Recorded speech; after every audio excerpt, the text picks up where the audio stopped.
Hey dudes, welcome to Splat from the Past, the only 80s themed horror and sci-fi show where things can get totally radical.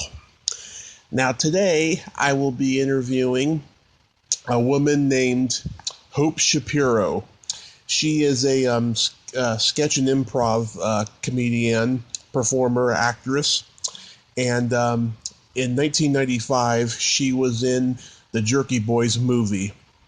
She played the very odd waitress / hostess of the Magic Club who tries to have some kind of one-night stand with Kamal when he's pretending to be Tarbosh.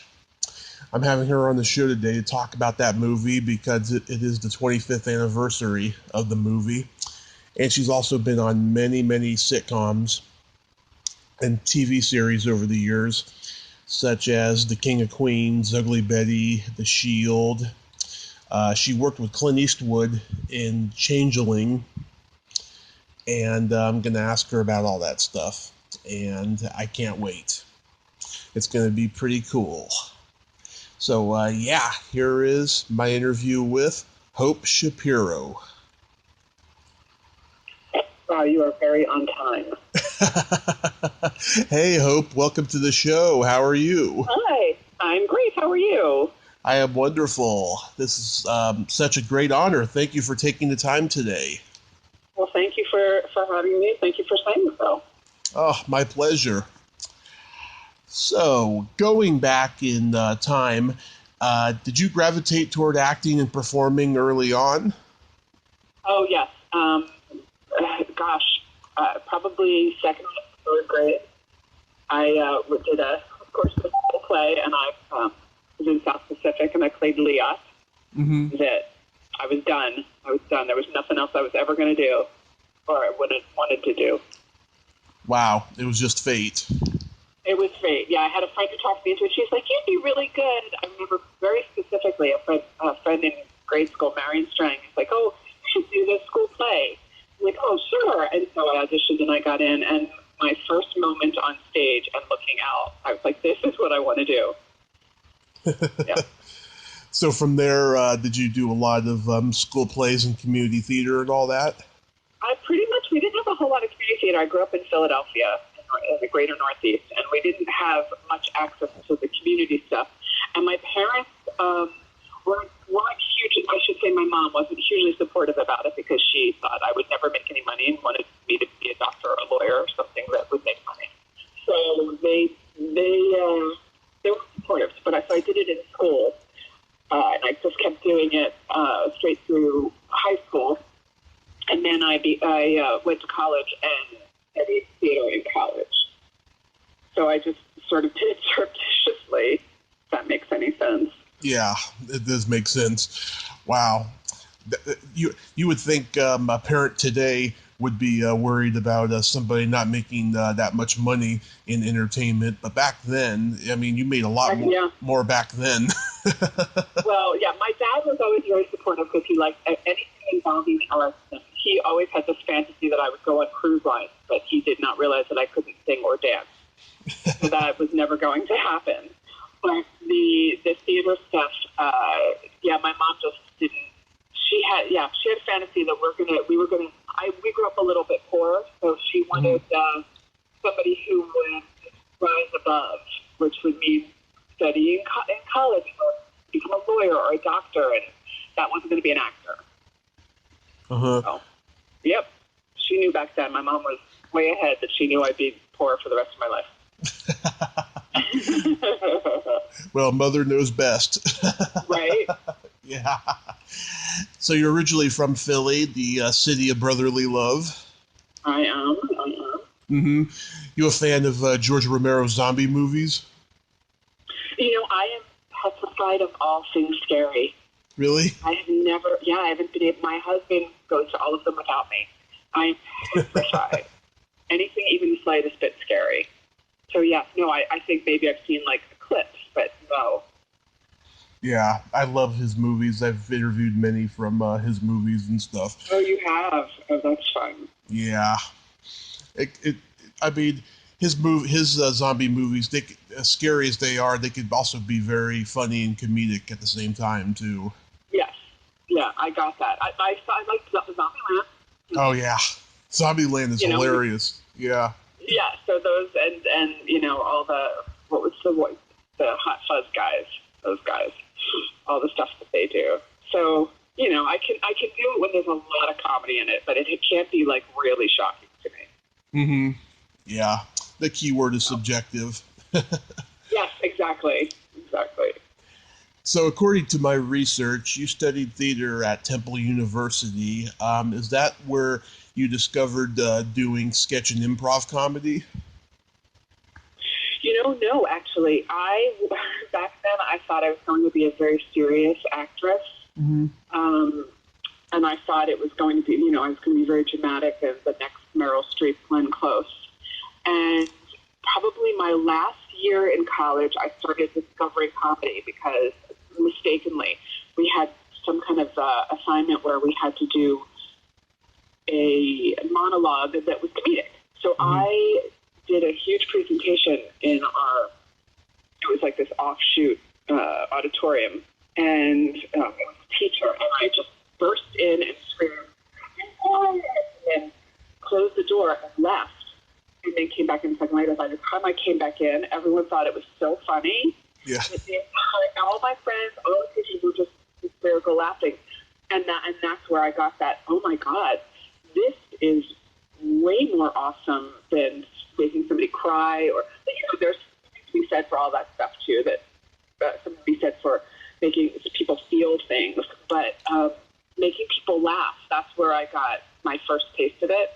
Mm-hmm. And then after I moved to New York and started in the Renaissance festivals, and that's where I started sketch and improv. Wow, in the Renaissance festivals. Yeah. In my early 20s, I did the New York Renaissance Festival in Tuxedo, New York. And I was in the improv. I got cast in the improv company, and that's what sort of started it. Mm-hmm. That trajectory of my career. What year was that you got there? Gosh, probably 90, 92, 93, 92, early 90s. Mm-hmm. Was there anybody else in the company that later went on to become successful? There's a few that are, workaday actors like I am. Michelle Hurd, I think, she's on the Star Trek Picard now, and she was on, I can't remember the series she was on for a really long time. But she's one of the more obvious, but there's definitely some other friends of mine from that time who I still see here. We're still friends, and they've moved to Los Angeles, and we all go out together, and everybody sort of works consistently. A few times a year, guest stars, co-stars. So, yeah, it was a good training ground. Nice. And what kind of characters did you do in the improv? The first year, I played a charwoman called Hazel Spitshine, and I started working on my character accents and voices, and I did Cockney. Hello. I had this horribly annoying voice. On the improv company, what was great about it was that you would go around. You had set little shows you had to do during the day, with little loose suggestions. We could just walk through the grounds and walk up to people and just start playing with them. So it was great training because I was playing with people who didn't have any background in any kind of comedy, but I'd have to learn how to play off of them. Mm-hmm. So it was so lovely to start all of that in not in a classroom situation, just in a real life situation. It gave me a really good base for what I then went on to do. Yeah, it made you feel like you weren't alone because you didn't have the experience either, right? Yeah, no, I loved it. I did not. There was a group of us. We were the wandering improv troupe, and so yeah, I did not feel alone. Everybody was so supportive, and yeah, and you were successful no matter what, because if you failed miserably, if you started talking to some attendee and you weren't funny, nobody's going to know, because it was just you and the guest. So there was you weren't nervous about failing either. Mm-hmm. Were you a working actor during that time too? Not really. I didn't really start working consistently until my last year in New York, which is when I booked the movie Jerky Boys. Yeah. And then I moved to California, and I still had a few years where I was just trying, knocking on all the doors. I think for me, because I'm such a character actress, I'm not the pretty young ingenue. Mm-hmm. It took until my 30s for me to start working at all. Wow. Yeah. Was it a difficult time for you? It was a difficult time because I moved from New York to Los Angeles not knowing anyone. I didn't know. I knew one or two friends from college, and one of my closest friends from college sort of ditched me, which was devastating. So I had the first couple of years, I was like, what am I doing here? But I just kept doing what I wanted to do. And then my day job became catering. I'm a freelance chef for catering companies. Mm-hmm. And I started loving that so much. And, going to different people's homes, and it's always a different situation, that it was able to give me a balance until I started booking things. And I still don't make all of my money from acting. I still only work, a couple times a year, and that's not enough. But I'm getting closer and closer. Mm-hmm. I still have to have a balance between both of those things right now. Oh, that's good. At least you have something else you're good at too. What's your specialty in cooking? In cooking, well, I can pretty much do anything, which is why that's what catering chefs have to do. Mm-hmm. But my favorite is making hors d'oeuvres, because I like making pretty little things that people enjoy. People love hors d'oeuvres. Mm-hmm. Oh.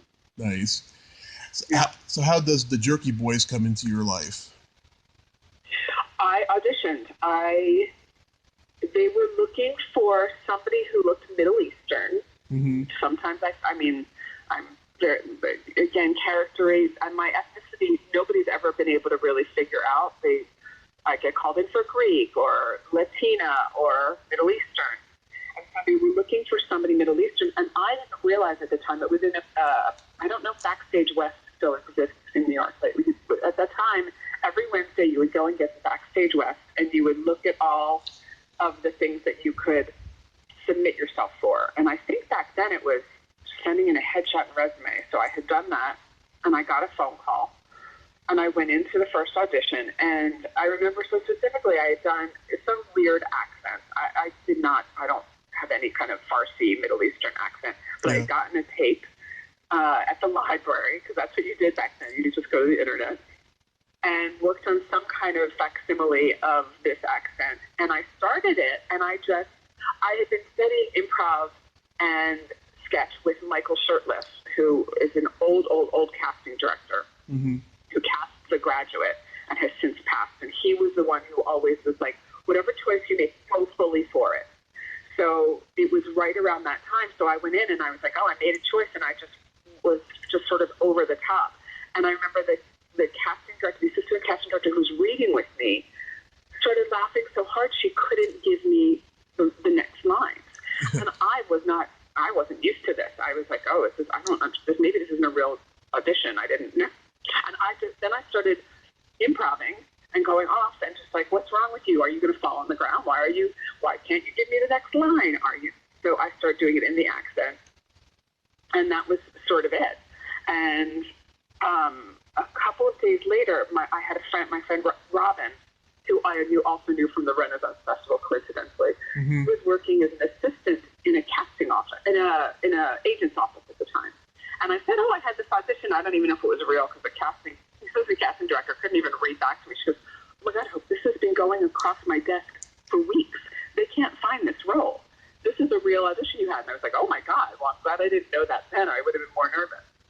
And so a couple weeks later, I get the phone call from Doug Abel, who is a very prominent casting director, and probably the person, if I ever win an award, he is the first person that I will thank, because he is amazing. He called me and cast me. And he has since said that he loves finding new talent. So it was very exciting. My first big thing, it got me my SAG card. Oh, nice. Were you familiar with the comedy albums? No, I was not before I did it. And then I went and bought them. And we're walking around 14th Street in New York with them, because back then you had your Walkman, and I put it in, and I had my headphones, and walking around shopping and just laughing so hard I was crying. Yeah. So I had no idea, and I was like, oh my God, these guys are hysterical. Yeah, it's great. And, Johnny's still working. Johnny's still doing voice stuff. I haven't seen him in a very long time. We had connected at some point, but he's still very funny. Yeah, I hear his voice all the time in cartoons and stuff. Yeah. And he parlayed it into something bigger. Yeah, I've interviewed James Lorenz, who played Brett Weir in the movie, and he's still good friends with Kamal, but he says Kamal and Johnny don't talk anymore, which is pretty sad. Yeah, they had a huge falling out. Oh God, way back just after all that stuff happened. I would love to connect with Kamal. I haven't seen him in long time. Yeah. But yes, I know they did have a big falling out. I'm not sure what it was about, but I had heard about that. Yeah. My dad took me to see the movie when I was like 11 and a half. I wasn't familiar yet with the albums and stuff, but we just laughed our ass off. It became like our new favorite movie, and then once it hit video, I mean, we were watching it all the time. And every once in a while, I get a residual, and I'm thinking, who is still watching this? Yeah. So it's like you and your dad. That's a lot so good. Oh, yeah. It's been a while, but yeah, I mean, we love this movie. And the network TV version has a lot of scenes that were cut from the theatrical version, I remembered. Yeah. And our local UHF station in the Bay Area used to just play it like late at night and stuff. That's funny. It is, yeah. Did you look at your part though and go, God, what the fuck is this? I was so excited because it was my first real big thing. It was just me soaking everything in. I just remember just asking a million questions. And it's funny because everyone assumed I had worked before, because I was 24, and I had theatrical training. So I carried myself like I knew what I was doing, even though I did it. Mm-hmm. And I remember them asking me to help Kamal because he was so nervous. He had never done anything. And I was like, I can't help. Someone has to help me. Well, I can't help him. I just looked at it like whatever I was doing. Again, I'm just, I'm going to make the biggest choices. It was very exciting. And I got the loveliest feedback when I saw the casting I gave it afterwards. Yeah. I had said, oh my God, he cast me in one more thing, a reading with a bunch of famous people. It was very exciting afterwards. And I was like, oh, thank you so much. I can't believe. He says, no, Hope, thank you. Because when they were having their problems with, on the days of set that you were there, and they would call me and say, thank you so much for casting Hope because she's so professional and great. And I'm like, oh, I'm going to start crying. It was very exciting. So, that's I've always taken that with me. No matter what happens, be professional, kind, because you never know who's going to talk. Yeah. So I was just excited. I was just thrilled to death the entire time. Did you have any stipulations of dressing like an Egyptian belly dancer so suggestively like that? Well, what's so funny is I have never been comfortable. I'm a chunky girl, so I've never been really comfortable. Mm-hmm. But I was like, okay, I'm going to get over it. And, it's so funny. Now, back then, I still have that costume. I look back and I go, oh, my God, what was I so worried about? Because I looked great back then. But at the time, I was really nervous. But I just, I was not in a position to say that I wasn't going to do anything. Mm-hmm. So I thought they did it really tastefully, and it was super fun, and I just went with it. Yeah, I thought you looked good, I have to say. Oh, thank you. My pleasure. What was the legendary Paul Bartel like? He was not the most forward. I wouldn't say he was. I don't know. I didn't know him very well. I just know him from the one or 2 days on set that I was there. But he was not the kindest. He was a little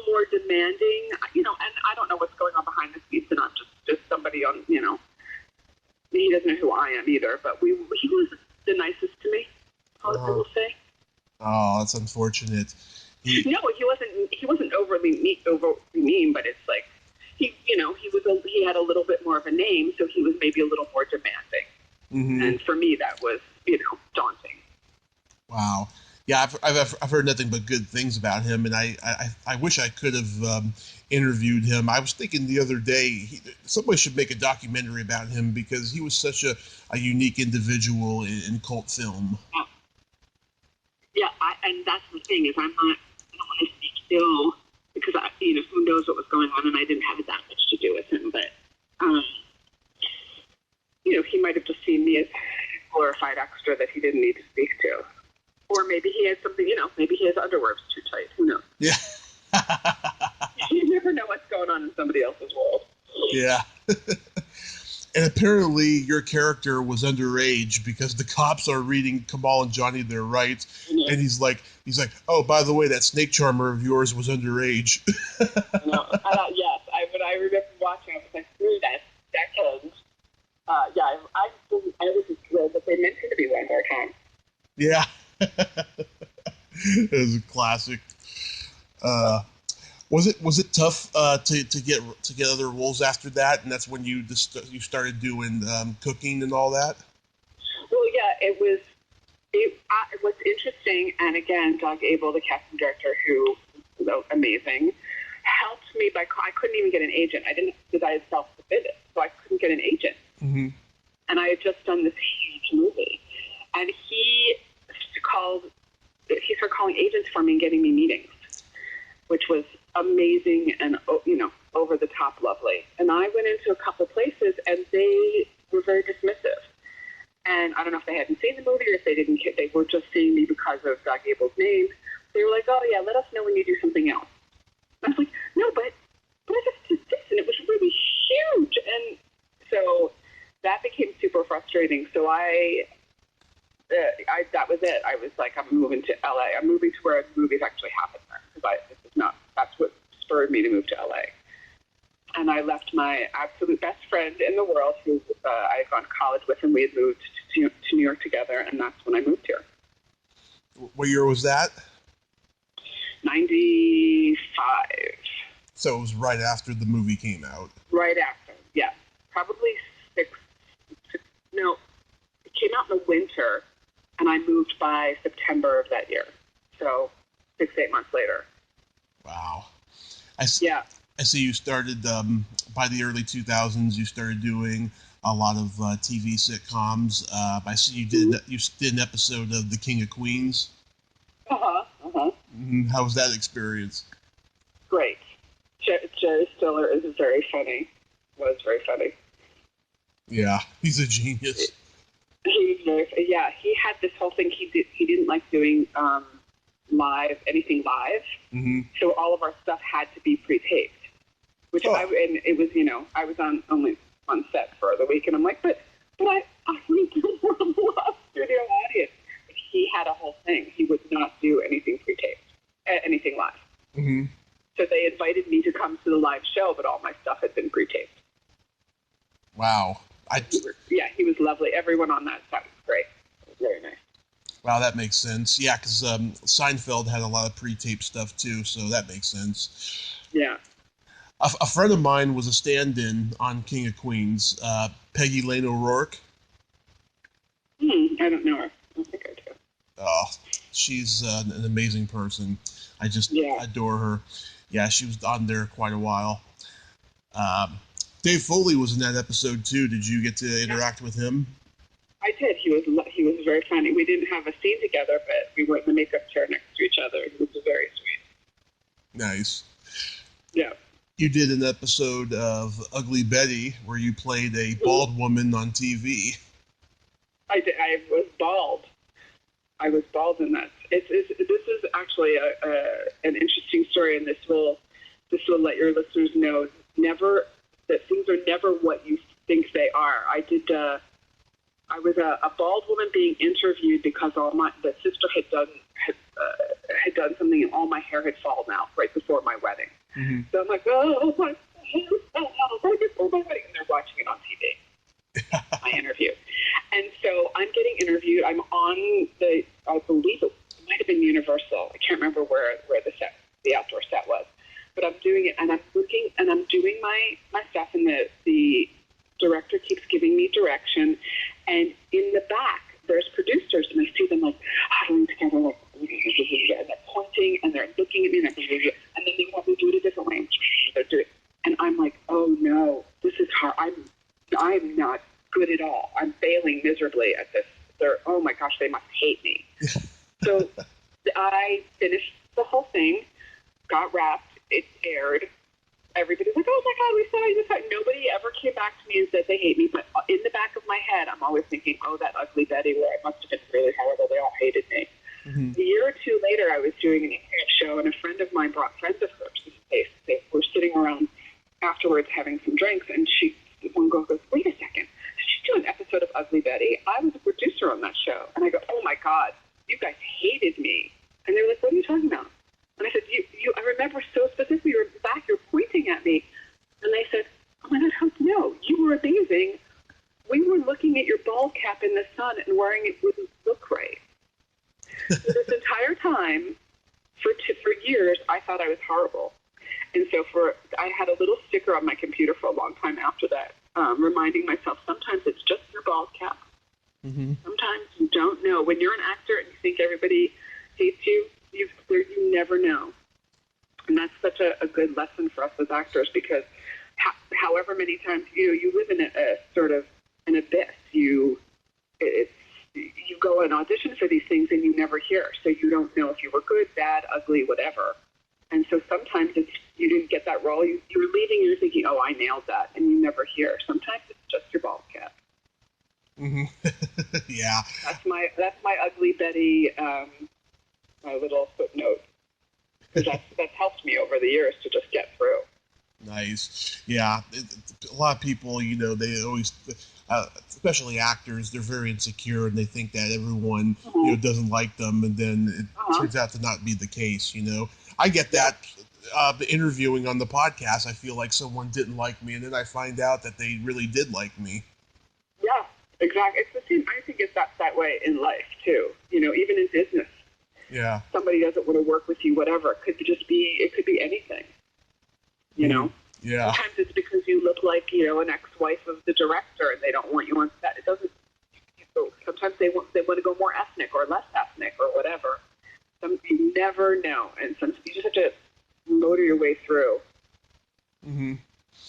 How about any good stories about The Shield?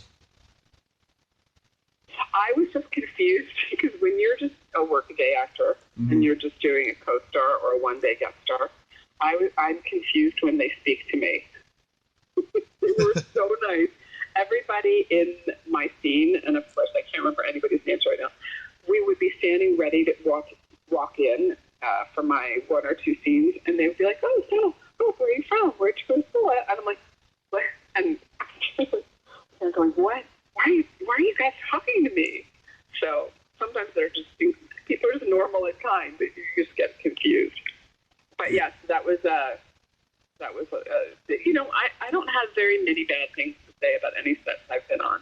Mm-hmm. Every once in a while I have a moment, Disney's sometimes a little bit hard, but most of the time people are just happy to be there. Yeah. And that was the case with The Shield, definitely. Michael Chiklis, what a talented, underrated actor he is. He becomes every character he plays. Yeah, he was great. I actually got cast in something in a movie with him a few years after that never went. I was so very sad because I got the call that I got cast, and then they called back and were like, "This is being scrapped." I'm like, no. Wow, it never got made. It never got made. Either that, or it got made under some other name, and I just wasn't in it. Oh. But again, there's I'm not that great at the business part of it, so if I get a call but I'm not in it, I just don't, unless something's huge and I recognize the name, I just never know. Mm-hmm. But you got to work with the star among stars, Clint Eastwood, in Changeling. That was probably the best couple weeks of my life, because I could not, I would drive every morning to the set and sit in my car and take deep breaths and try not, and sometimes just sit there and sob because I felt so lucky. It was pretty amazing. Yeah. Everyone is always calling me. I audition a lot for the Nurse Ratched part. Yeah. And that one was like, yes! That was my biggest Nurse Ratched part. Mm-hmm. So there four of us were the nasty nurses. It was Ricky, what's her last name? Ricky, who's everywhere now. Oh my God, she works all the time. And Wendy Worthington and Dawn Fenton, who has since stopped acting, but she lives up by Clint Eastwood in his area, so she had come in for the movie. So the four of us were nurses and, bonded, and we were all nasty in this, for this 2 weeks. It was pretty magical. Mm-hmm. So you were working with Angelina Jolie and Amy Ryan, and it was crazy. It was crazy. Yeah, so you went in and just auditioned for him? Mm-hmm. Yeah. And what I was told, this is interesting, and I can't, verify or not verify. Apparently, because I auditioned for a completely different role. Mm-hmm. And I went on tape for producers. So you go in and you audition half the time. I mean, people are usually not in the room anymore now that they put everything on tape. So I went in and I auditioned for, I think, the role of like a security guard maiden person who was on the train with the kid who was not the son, who was the fake son. So I auditioned for it, and I never thought about it again. And I got called and got offered this role of the nurse.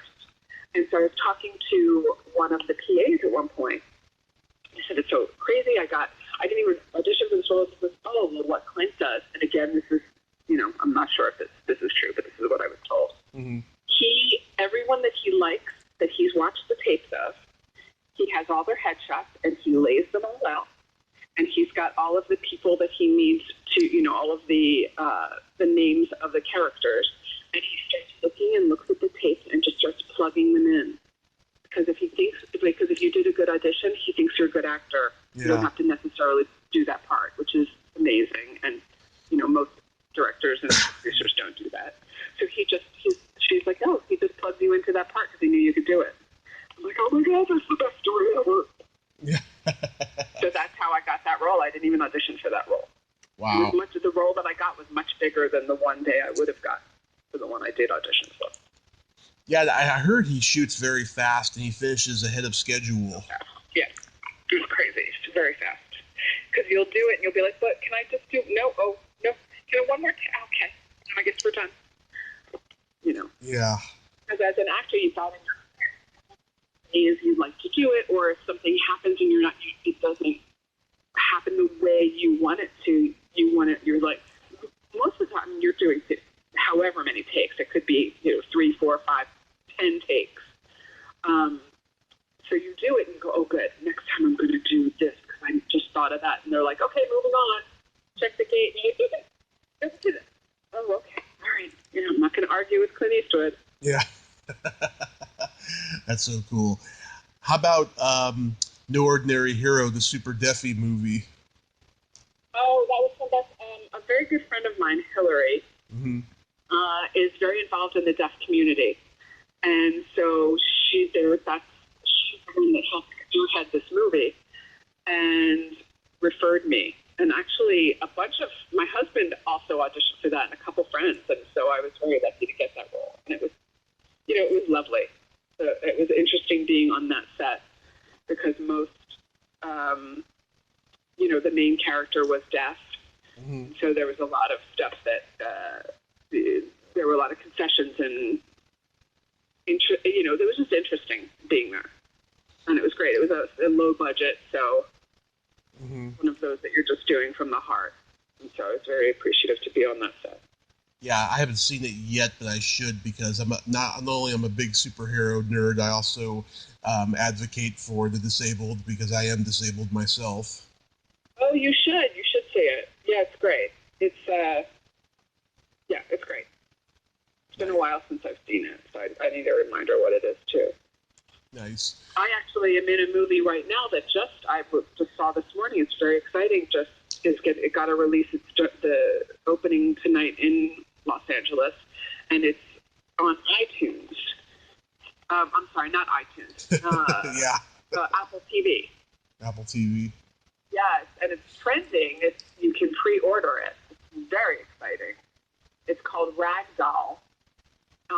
And it's, again, people who just have this amazing heart, who just were like, we're doing this movie. My friend Shannon Murray, who she became a friend from doing this movie, and there's some amazing performances, a lot of women-generated performances. This incredible director, Bailey Covey, who I love very much now, and is genius director. Yeah. So I'm very excited that it's getting a bunch of play. Nice. So it's on iTunes, and I think it's you can pre-order it on Apple TV. Nice. Yeah. Oh, I was curious. How about working on Two Broke Girls? Oh, that was super fun. Yeah, it was amazing. The casting director for that, Julie Ashton, had called me in a few dozen times for many different roles over the years on the things that she'd worked for. And she is lovely and a supporter, and just kept calling me in until something worked for me. So I got to, my part was actually much bigger, and it was just getting I think I had like, oh crap is what I said. I think that was all that wound up making it to the final. I had many more lines, but it was super fun. And I got to work with Nico Santos, who went on to, that was his first or second role ever, and he went on to Superstore. Wow. And he's one of the leads on Superstore now. So it's really fun that I was there when he was sitting there going, oh my God. He was asking, oh, this is really fun, and this is such a great set. And, 5 minutes later, he's headlining his own show. Mm-hmm. Yeah, I really liked that show. It was in the tradition of like Alice or Laverne and Shirley. We need more sitcoms like that. Yeah. Did you get to interact with Whitney Cummings? Was she on set? Not at all, no. I mean, if she was, and she was behind the camera and I never saw her. Michael Patrick King was there, so that was fun. Yeah, no, it was the crew, and I had done a pilot with Garrett Morris, so it was nice to see him again. And I had friends of friends, and that some of the leads were I knew from other places. So yeah, it was great. You did a pilot with Garrett Morris that didn't sell? I did. Have you ever heard of Frangela? Francis and Angela. They're a comedy duo. They're amazing, funny, hysterical. They were just on. They're pretty much everywhere. What are they called? They did a Frangela, Frangela. Frangela. Francis and Angela. Oh, no. They're on the Stephanie Miller Show all the time.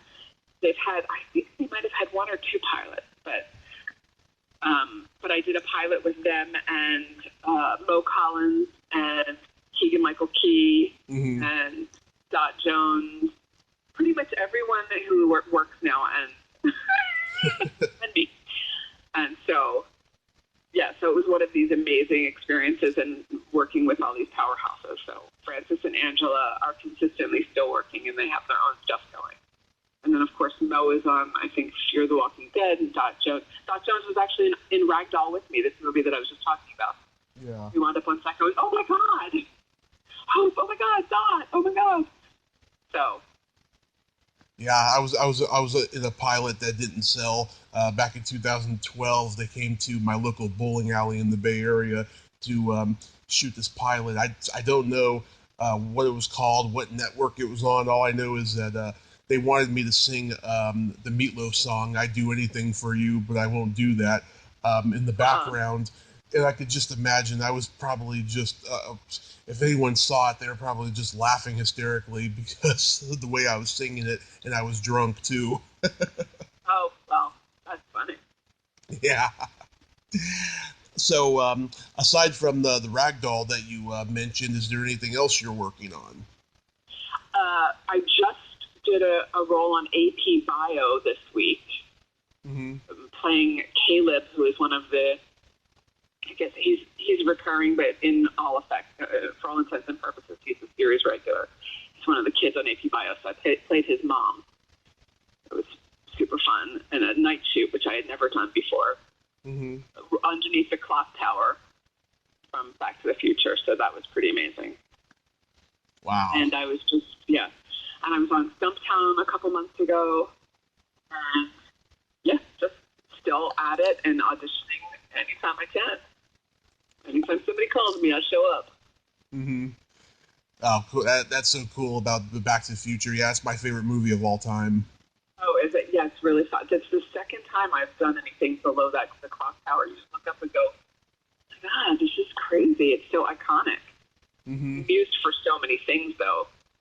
Yeah, I know it gets used for many things. It kind of takes the joy out of it, though, when something so iconic just becomes overused.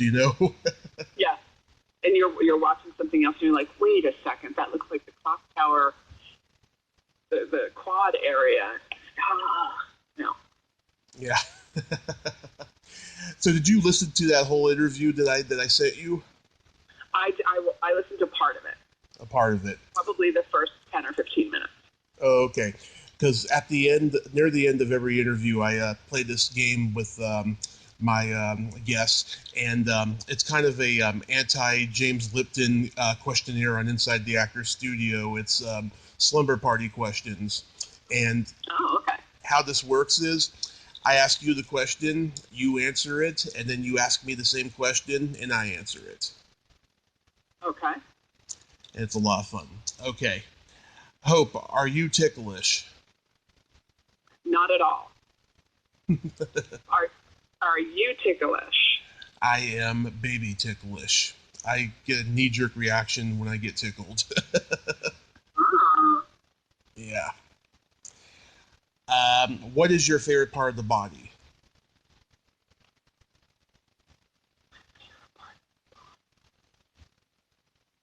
I don't know if I have one. The face. Face.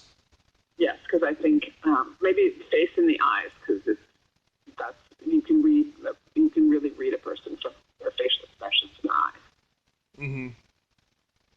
Okay, so tell me, what's your favorite part of the body? My favorite part has always been the belly button. That's funny. Okay. What color are your toenails painted? Right now, they are not painted, which is very unusual. I do like a good toenail polish, but right now I'm giving, because it's winter, I figured I'm giving them a little bit of a break.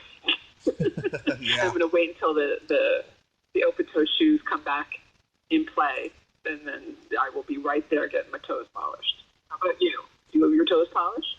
Not right now. I'm on the same page with you, the winter thing. But last time that they was back in September. They were purple with sparkles. I like to use really bright colors. See, I always use red. Always. I use red. Very odd. I don't know why. Yeah. Yeah, I use red sometimes. And then my favorite one, is there a stinky smell that just makes you gag? Peas.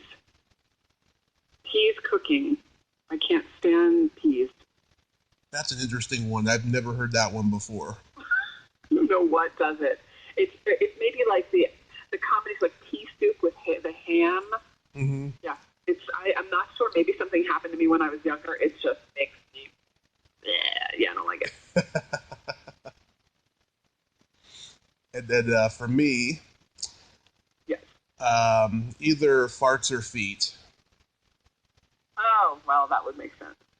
Yeah. I had a really bad car accident about 5 years ago, and during the last month I was in the hospital.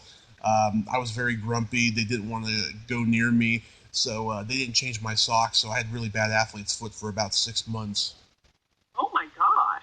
Yeah, that was the worst. Horrible. That was the absolute worst ever. Oh, my God.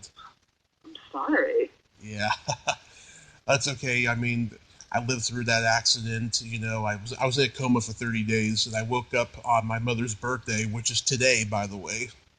Oh, happy mother's birthday and happy beginning of your life over again. Thank you so much. Yeah, I mean, I look at it as a positive thing because I've done this podcast for 3 years now, and I'm, at 700 plus episodes. I'm just very lucky. And Oh, how fun. yes, and I'm very lucky I got to talk to you today, Hope, so I thank you so much for coming on. Of course. Thank you so much. I appreciate it. It was fun to sort of rehash some of that stuff. Yes, and I hope you keep getting more and more roles because you are a gem of an actress. Oh, Tommy, thank you so much. I appreciate it. My pleasure. My pleasure. Do you do theater or anything in LA? I used to. I have not in a while because once I had kids, it became sort of untenable to do everything. And also, I'm tired and in bed by 9 o'clock now.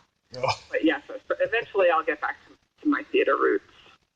Well, I was going to say, in case you ever do get into a play in Los Angeles, and I happen to be in town, I'll definitely go see you. Oh, thank you. I will let you know. Awesome, awesome. Well, you have yourself a wonderful day. Thank you so much. You also. Nice to talk to you. You too. Bye-bye. Okay, bye-bye. Well, there you have it. Hope Shapiro. Ain't she a sweetheart? Oh, great lady, great stories. What else can I say? She's wonderful and extraordinary. If you like this video, everyone, please subscribe to my YouTube channel, add me as a friend on Facebook, join my Tommy Kovac comedian page on Facebook, follow me on Twitter and Instagram, and all that fun stuff. Well, that's all the time we have this week on Splat from the Past. Until next time, this is Tommy Throwback Kovac saying, there's no shame in living in the past, because the present sucks. Later, dudes.